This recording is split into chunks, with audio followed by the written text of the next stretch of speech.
thank you for joining us for our morning webinar series. I'm Judy Hughes, and I'm here this morning with my partner in life and business, Nick Hughes. That's me on the left. Good morning. We own a boutique consulting firm called Your Planning Partners, and together with our team of consultants and coaches, we deliver programs to support small business owners in building strong and sustainable businesses. Please visit our website at yourplanningpartners.com to learn more about the work we do. Excuse me. A question I often ask business owners is, are you building a business or are you creating a job? If you are building a business, then you have to be growing that business. And if you're growing that business, you must plan for that growth. That's what we're going to talk about this morning, planning for growth. Over the next 45 minutes, we will confirm that a business growth is more than only making more sales. So, plan for growth. Here's the agenda for the day. What is a strategic growth plan? Why do you need one? How's it going to help you grow? Create a growth plan. How do you create a growth plan versus a business plan? Turning your goals into 90-day and 30-day actions. It's all very well and good to have a plan and goals. It's only a document if you aren't implementing it. And so we're going to introduce you to a tool that we use to help you set strong and focus so that you can ensure that you're implementing those plans that you spent so much time creating. Tracking progress.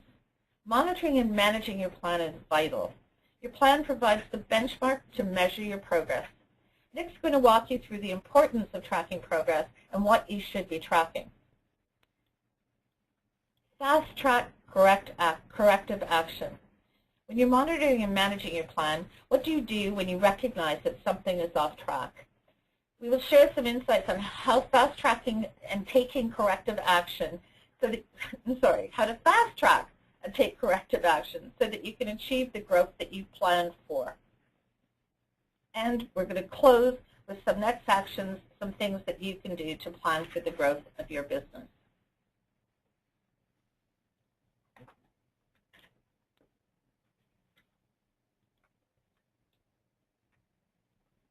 There you go, next steps. So why grow? Well, if you're building a business, as I said, you have to grow. And deciding not to grow is not an option.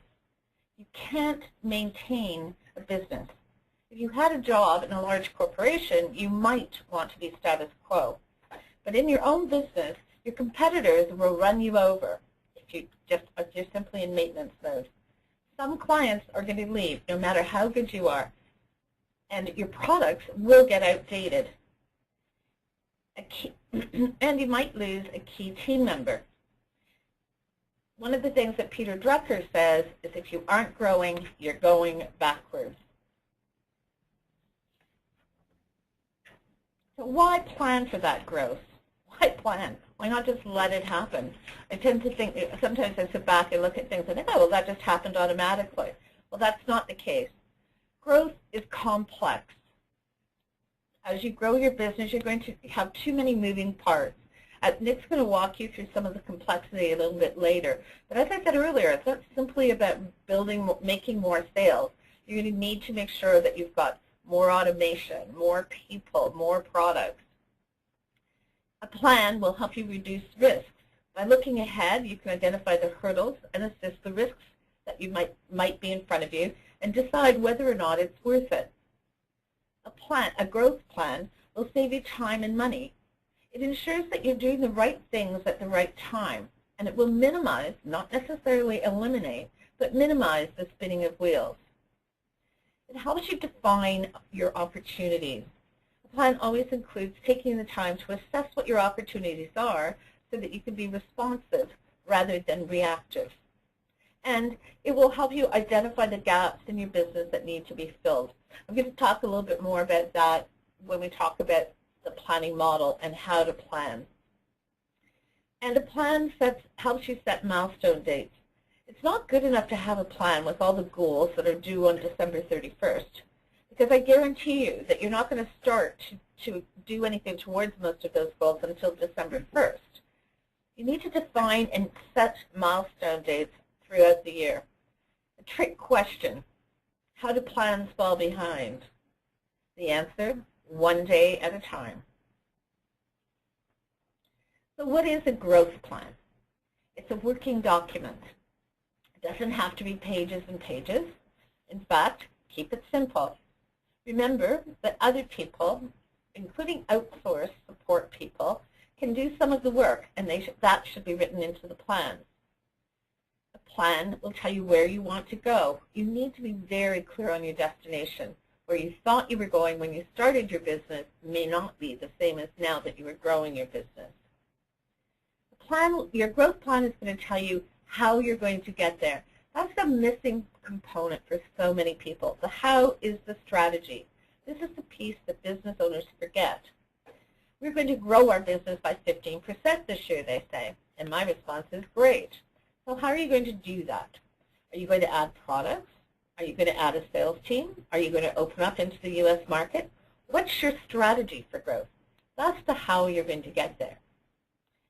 And a growth plan is about improving some measure of your company's success. So that may be something in the area of automating existing processes, hiring new people, improving products, as well as improving your marketing and sales processes. And a growth plan is bringing the future into the present so that you can do something about it. And that's a saying from Alan Lakin, who is a business author and entrepreneurial expert. I think you raised a very good point here, Judy, and we'll come back to it towards the end. A plan for your business is not just a plan for sales or a plan for more customers. It's a plan for the entire business, processes, people, product, customers, and so on.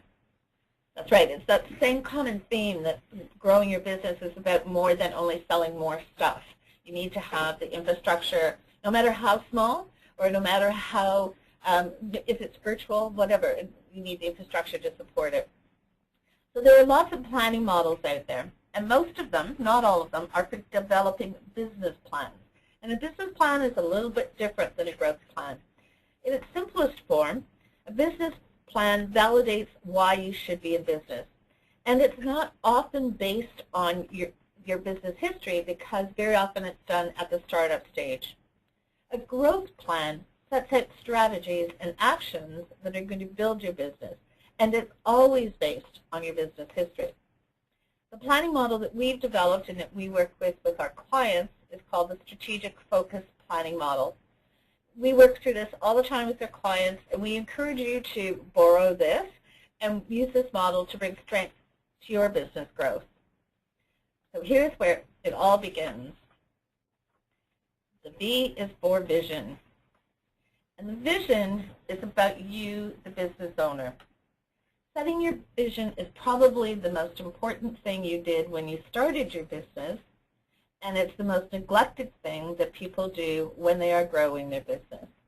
So now that you have some history, sit back and think about, now that I've got some experience, where is it that I really want to take my business next?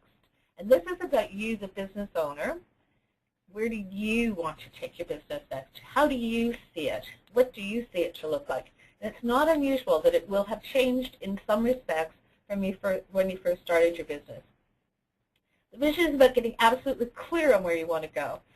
We do this in a half-day workshop with new clients before we start working together. It's critical that you have clarity around where you're going, so it's worth investing that time. We have a vision prep kit that I'd be happy to share with you. We ask our clients to complete this when we first start working together, and I'd be happy to share it with you. Take the time to reflect on your business from a different level. And when I send the follow-up materials from this session, I'll be sure to include a link to the Strategic Focus Vision session on our website. So if the vision is about you, the owner, then the mission is about the purpose of the business.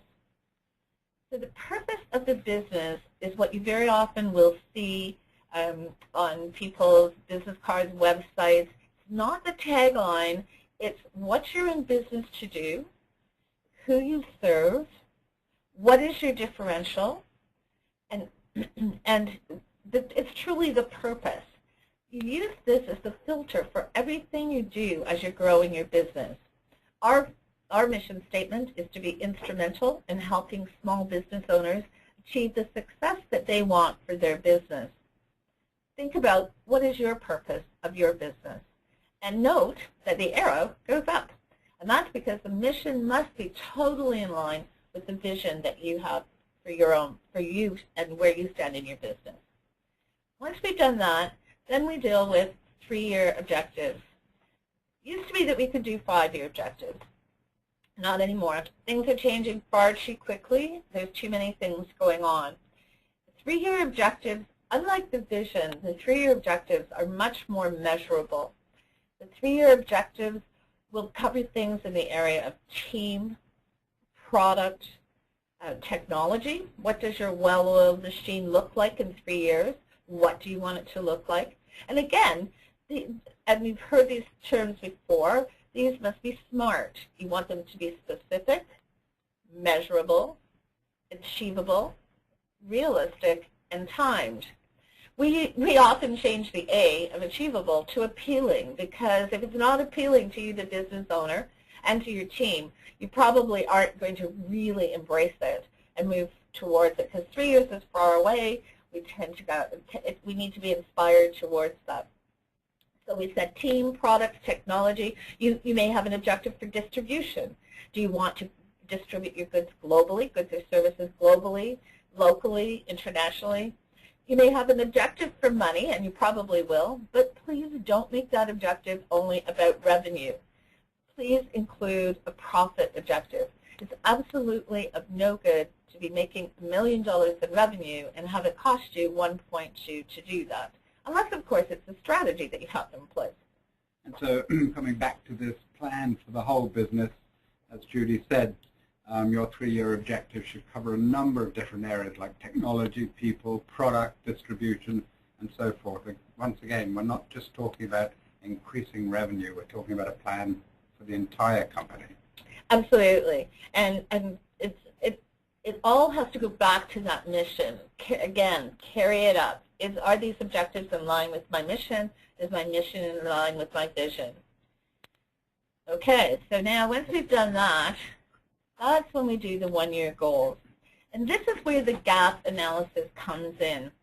So you're going to have goals for all kinds of things. You're going to have goals that are problem-solving goals for this year. So if currently you've got a particular problem in the area of technology, I suggest that you actually do have a goal to improve that area, that challenge. So you have problem-solving goals. You'll have aspiration goals. And you want to make sure that all of those goals are going towards your 3-year objectives. One is how you establish where you're going to be in a year is you do a gap analysis. So in 3 years' time, if you want to have 2 new senior people on your team, how many do you want on your team this year? Is it realistic to have 1? Or do you choose to have no new senior members this year and therefore not have a goal for it, and next year you will add 2 people at one time?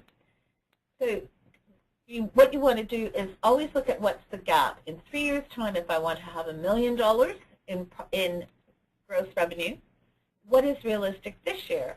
Is $250,000 realistic this year? And what's the gap in between? Because you're looking towards the 3-year objective. This is about growth. This is not about existing. Okay, so the S is for strategy. And again, the arrows are going up. Everything is in line, all the way up to the vision. The strategies are the how. Many people do 1-year goals, but they don't do anything about strategies. So again, I'm just going to remind you, the strategy is the how. The hiring, for instance, is, are you going to use a recruitment firm, or are you going to hire from within your network? Which person are you going to hire first? If you're looking at a revenue target, are you going to open up on the online market? It's the how. And now comes the most important part, in my opinion. A is for actions. This is the piece that derails small business growth plans constantly. And the reason is because people get really excited. They've created their plan. They've even done their strategies because we've explained how important that is. But they haven't sat down and looked at exactly what is it that needs to be done in order to implement those strategies. And if you look at this particular slide, you'll see where the problem comes in. Is all of those actions are within the planning piece of this model. So all of these actions, all of this is in the planning piece, and all of the planning is actually about money later.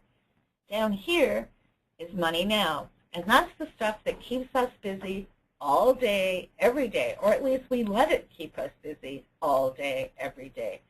So the actions within the model that are going to take us towards our one-year goal by implementing strategies and take us, therefore, to our 3-year objectives in line with our mission don't get done because we're so busy down here.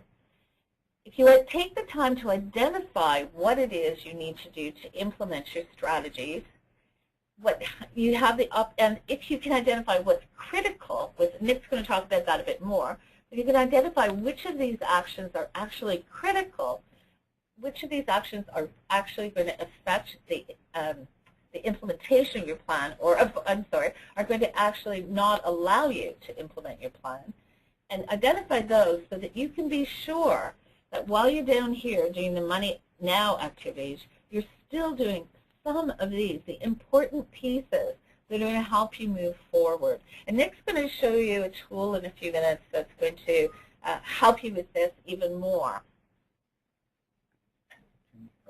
There we go. So, what? I have a question here from John, and that is he's saying he's heard that the vision session is actually a free session. Is this correct? Yeah. Yes, it is. Yes, it is. The vision session is a free half-day session. We insist that we do this with everybody before we decide to work together. It gives us the opportunity to learn a lot about the business owner. But more importantly, it does two things. One is helps the business owner understand how we work. The most important part is everyone does leave with a really clear vision of where they want to take their business. So that's where the huge value comes for the business owner, and the value from us comes from recognizing whether we can bring value to the client in the future. Any other questions about the plan? Not yet. That was the one so far. Okay. So the key here is that the difference here between a strategic growth plan and a business plan is that you're not validating. You know that you can be in business. You've already got some element of success behind you. What you're doing is you're actually identifying clearly identifying where you want to go with your business, how you're going to get there, and what are the actions you need to take to make that happen. And recognize that you can't do it all. And by identifying the strategies and actions, you actually are identifying who it is that you need on your team to help you implement so that you can achieve those one-year goals and 3-year objectives. I want to point out that a lot of people do this piece. A lot of people do one-year goals. And that's great. That's a really good step. However, very few people do 3-year objectives, and the 3-year objectives are really where your growth is coming from. And that's the key, is you want to do 3-year objectives, then the 1-year goals, and then you want to know how you're going to get there. So I say this over and over again. So this is the model. Please use it, borrow it, ask me any questions about it. You can call me at our office. The number is on our website. I'd be happy to talk about a vision session and help you understand this model better.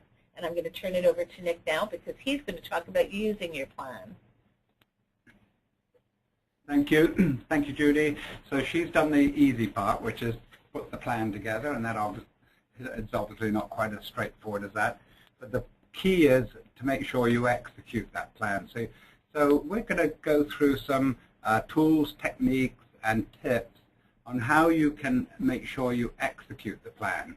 Because what you have now, you've been through the process, you have a plan that's complete, is probably nice and is probably sitting in a nice shiny binder, hopefully not in the bottom drawer, but you're all raring to go. However, you have a business to run, and that's a very full-time business.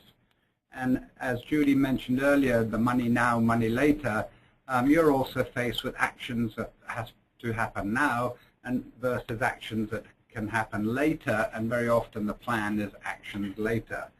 So you do have some rejigging of your own schedule to do. So we're going to talk about how to manage it, how to execute it, how to make it become part of the culture of your business. And that's the important thing. Everybody in your company should be aware of the plan, should be participating in it, and have some responsibilities for it. And I'd like to add here that I think that so many times when I'm talking to business owners, they seem to think that they don't have a team or they have someone part-time. When they talk about communicating that plan and engaging your team, that's everyone from your accountant, your part-time bookkeeper, your virtual assistant, anybody who you want to engage them in helping you achieve the success you want for your business. And there usually are way more people than you think. Yeah, thank you. That's a good point.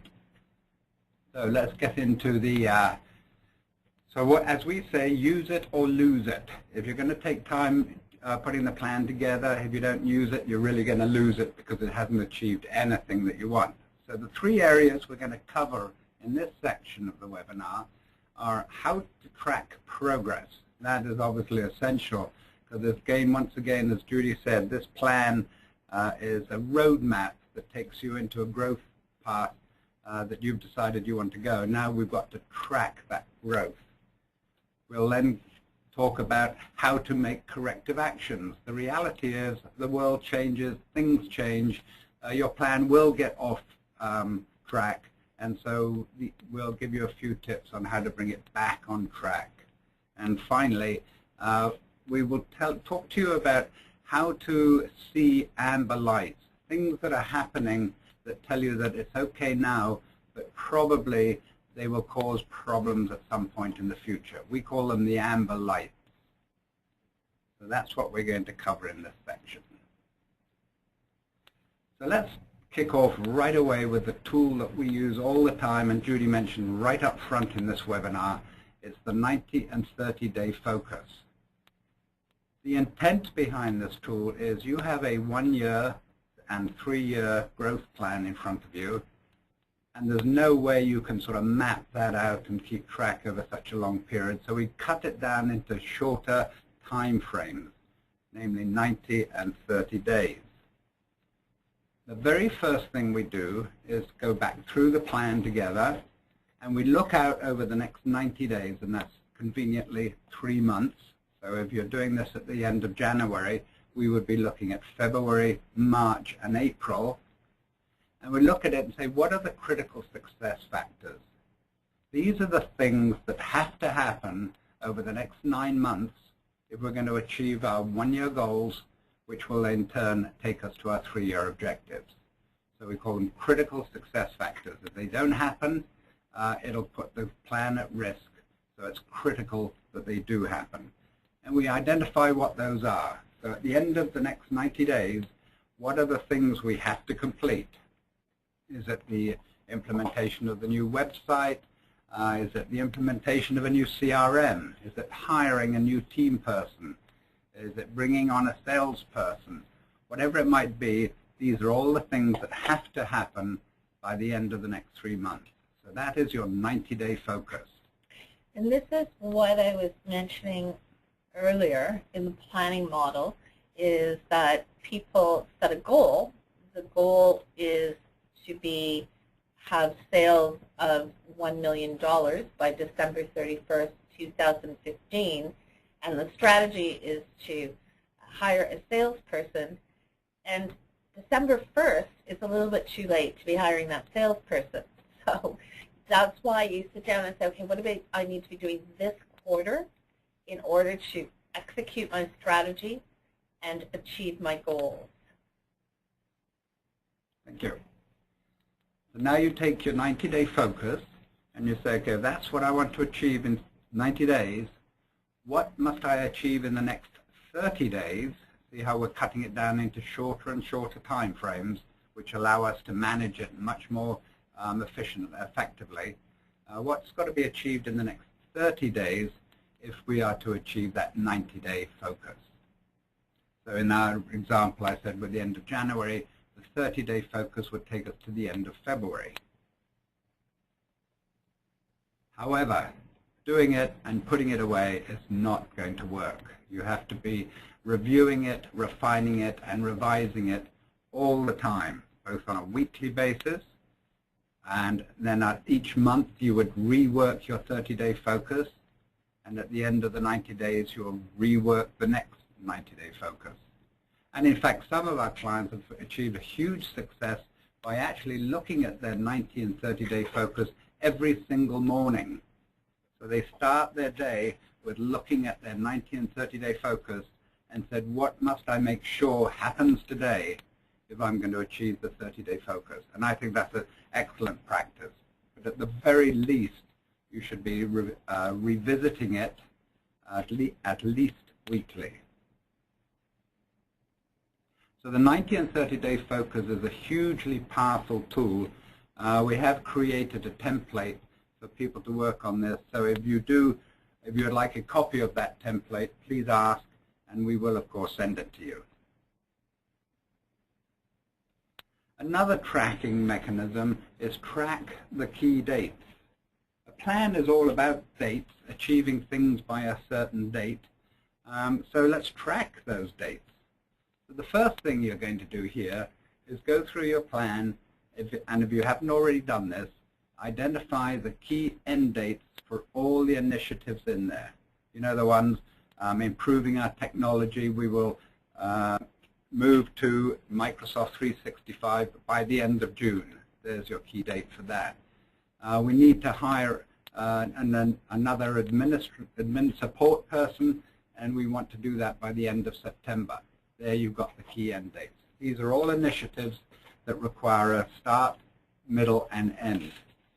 So once you've identified the key end dates, estimate the lapse time to arrive at that so that you can come up with a start date. So let's take a recruitment, for example. I think I said hire an admin support person by the end of September. Our experience has been taking it right from the beginning, where we identify the job through a job profile, putting it out there to recruit, and finally hiring and bringing on board the final candidate. Takes approximately 3 lapse months.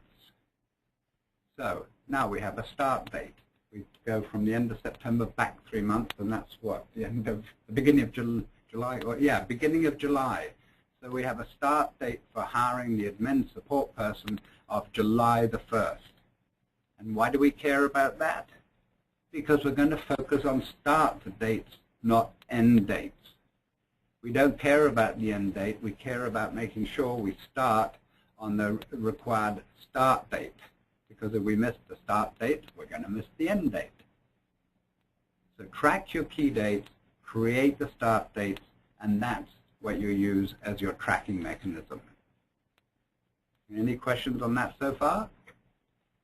Making myself this is the place that the experience, how do plans get behind one day at a time. Yes, that's a good one. Yeah. Numbers never lie. This is again another tracking mechanism we use. So we set number targets, and then we track them. And there's numbers for everything in your plans. There's going to be money numbers. There's going to be time, 1 month, 1 week, 3 months. There's going to be numbers themselves, which aren't money or time. One of the really important numbers, actually, excuse me, is numbers of clients and retention, numbers around client retention. and repeat customers. There are always strategies lying within those numbers. Yeah, thank you. That's a good example. Particularly client retention, because it's all very well bringing on new clients, but if you're losing clients faster than you're bringing them on, that's not achieving quite what you want. So we look at money, and this is just example. You might be setting a target for profit. You might say profit must be 10% of your total revenue. You might be setting targets for certain expenses. I'm going to jump in on expenses because that's one of the areas people always look at making more sales. They never look, well, very seldom, look at decreasing expenses. And expenses are really funny. Sometimes if you look, you've got expenses you didn't even remember that you had. So always look at that piece as well. Can I cut my, you may have a goal to cut your expenses by 5% this year. And the strategy for that cut might be becoming more productive, implementing a technology solution, and so on and so forth. Yeah, thank you. Definitely want to look at that. An example of time, if your business is such that the delivery to your clients is absolutely critical, in other words, once they've signed for your product or service, they should be on board within, say, 3 weeks, then you want to be tracking that. Because you know if you're falling behind on that, it's going to start getting you're going to start getting the reputation of being late in your delivery, and so on and so forth. Now there's a whole bunch of different time ones, and I'm sure before we end this slide, Judy can think of another excellent one. Time? No. Numbers can be huge, can sort of cross everything within your company. So what you're doing again is saying, okay, what's really critical in this business? And if you're a manufacturing company, for example, the number of widgets you can produce in a day and an hour might be a critical number, and that's where production comes in. So if you've got to be creating 1,000 widgets a day, when you start falling behind that, you know you're going to be off track with your plan, and you have to do corrective action, which is a great segue into the next section, which is all about, it's all very well to track, but how do you now make the corrections to bring you back on track? Oh, I missed one final thing at the bottom there. Accurate and timely. The information you're using in numbers has not only got to be accurate, but it's also got to be timely. It's no good looking at numbers that are 3 months old. That's too late. And often we found when we've dug down deep with our clients is when they're tracking a particular number, we've actually found that the number is not accurate. And so they've been tracking an inaccurate number. So make sure they're all accurate and timely. So what's the solution with making corrections? This is making corrections to your progress in the plan so that you can get back on track. The overall solution is make the corrections now. So you can't create more time. So you can't say, I'm going to make a year longer than a year. So you've got to live with the time constraints. So the first one, this is not in order of priority, but you might be faced with having to change a target or changing an end date. In other words, the reality is that website is not going to be implemented by the end of February for all sorts of good reasons, but in fact it's now going to be implemented in June. So you can change that date, but here's the most important thing. Make sure you truly understand the impact of that change on your overall plan. And here's the example with the website. If this new website is being put in place to increase number of leads, qualified leads, and you're delaying it by 3 months, then you're going to delay that increase in leads by 3 months, which in turn will obviously impact your revenue. So you have to go back to your revenue targets and say, should we be changing those as well? So whenever you want to change a target or an end date, make sure you're quite clear about the impact it's going to have on the overall plan. You can add resources. You can add people to a particular initiative to make it go faster. But here's the rule of adding resources. If you've assigned someone a task within the plan and they're slipping behind schedule, if you add a second person to that activity, it will not be completed in half the time. It will be completed quicker, but not in half the time. So when you do add resources, whether it's people, time, money, whatever it is, be aware that there isn't a straight arithmetic of, I've added a second person, so therefore I can cut the estimate in half. And if it's a person you're adding, as opposed to money or automation or some other thing, if it's a person, remember to write in the onboarding time, because even if it's an existing employee, but they're moving on to a new project, there's always a learning curve, which is to your point, that it's not half the time. Thank you. Yeah. Reduce the scope of the initiative. Let's stick with the website example, because that's what I started with. You may look at it and say, okay, if it's going to, rather than move the end date, let's remove some of the functionality so that at least we can get the important part of the website, namely the leads, qualified leads, in on time. So reducing scope of any of the plan initiatives is a very valid way of getting you back on track when you find your schedules are slipping. And that's the hardest one, isn't it? I was just, as you put that up there, I thought, how often do we do that? We don't. We hate to give up something. It's like we're going to be lesser or something. You know? And there's definitely somebody who will get upset when you reduce scope. Yeah, you're right.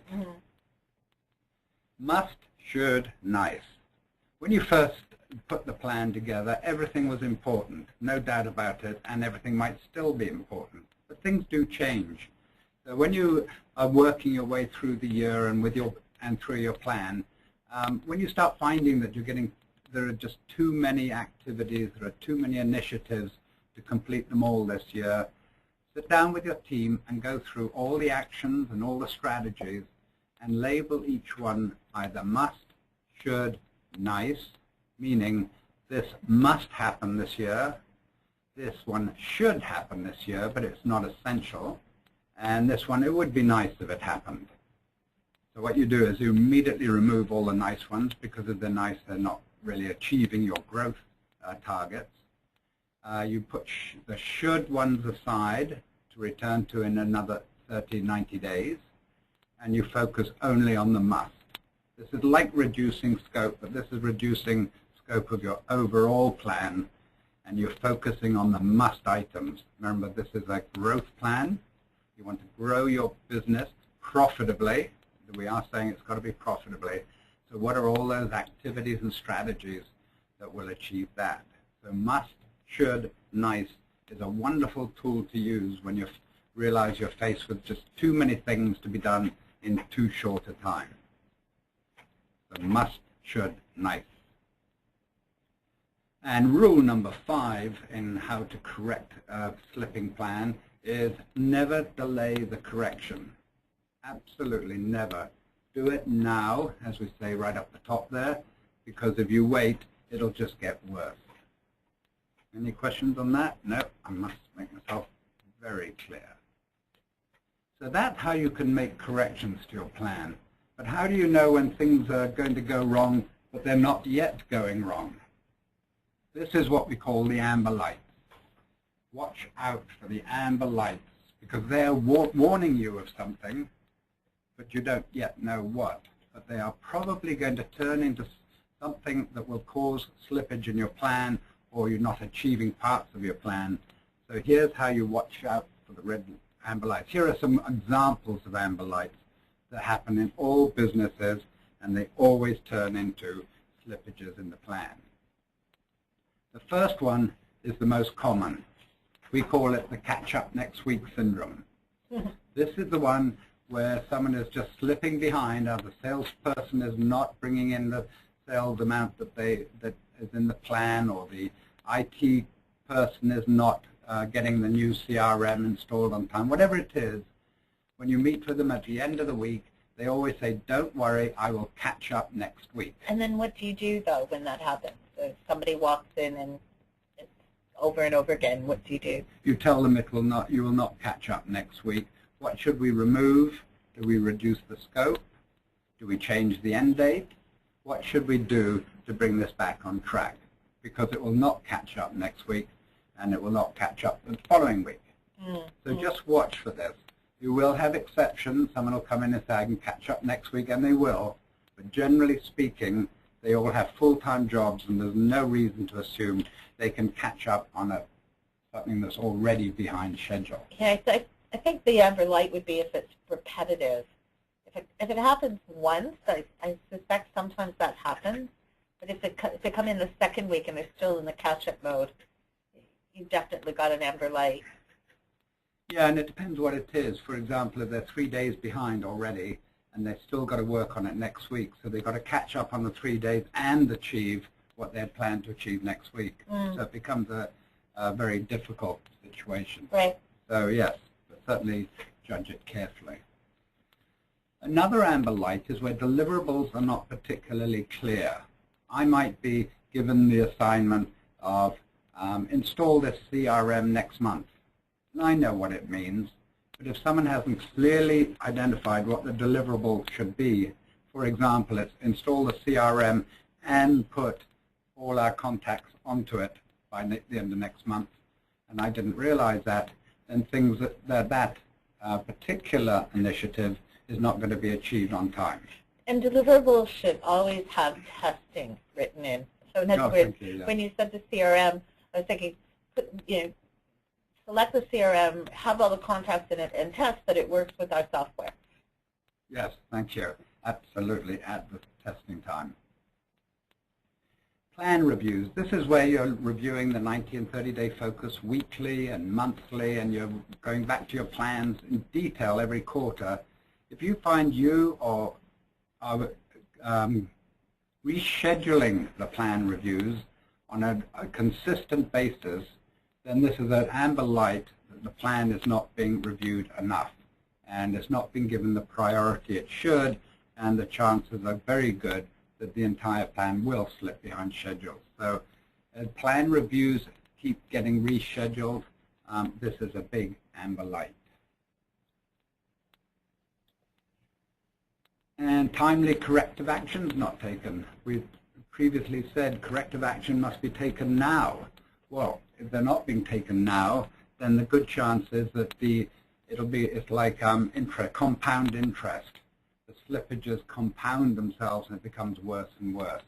So again, like the reviews, if you find that once you've insisted on corrective action, if they're not being taken, then the compound problem of the plan is increasing. No follow-ups. If you've given someone direction on a particular initiative, or someone is following up, is working on something, and are not doing any follow-ups, then we don't really know where they are. So if you insist, I have a technique I use with my team, and that is exception reporting. At the end of the week, I get an email telling me what didn't get done. That sounds really funny, but I'm more interested in what did not get accomplished than I am and what did. So all I ask is an email. Just let me know any key dates that didn't get met, any key actions that didn't get achieved. Usually, at least then we can take corrective action if I feel it's important, and it gives everybody a clear picture of what might be falling between the cracks. That's an excellent example of follow-ups, what we call it, on an exception basis. In other words, I don't want a list of everything you've done. I just want a list of everything that hasn't happened, the exceptions. That's a very good example. Thank you. And a final reminder, we've been saying it all the way through this webinar, make sure that the plan is for the complete company. And when we say complete company, here's our company model. There's marketing, there's products, there's systems and processes, there's financial controls, there's people, sales, and customer service. And your plan must address all of these if the entire business is to grow together. In other words, if you increase your number of customers but you don't increase your delivery people, then the quality of your delivery is going to suffer, and you'll get a reputation for that. So make sure when you're going back through your plan that you've covered all of these 7 areas, and you have strategies, you have goals and strategies, at least one for each of them. So plan for the complete company. So this is the perfect visual for the opening statement, which was planning is about much, much more than only selling more stuff. It's about all of these things, and you must address all of these areas. No matter how small you are, you actually do have these functions within your organization, and you need to increase them or change them in order to grow. I have a question here from Jane. How long does it take to put a plan together? Judy. That's a really good question. It depends on how much you like planning. That sounds funny. But it takes, there's 3 stages. There's the pre-planning stage, and that's the stage where you go and do some collecting. We have on our website, is a blog, and there are some other resources around preparing to plan. So please check those out. There's a checklist on the Preparing to Plan blog. And so there's the pre-planning stage. So you're collecting information, collecting your thoughts, getting your focus.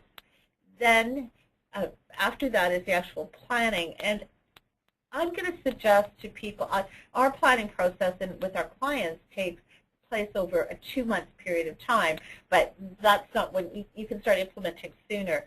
I recommend that people take at least 3 to 4 half-day sessions that they work through creating their plan. And then every 90 days, you have your 90-day focus.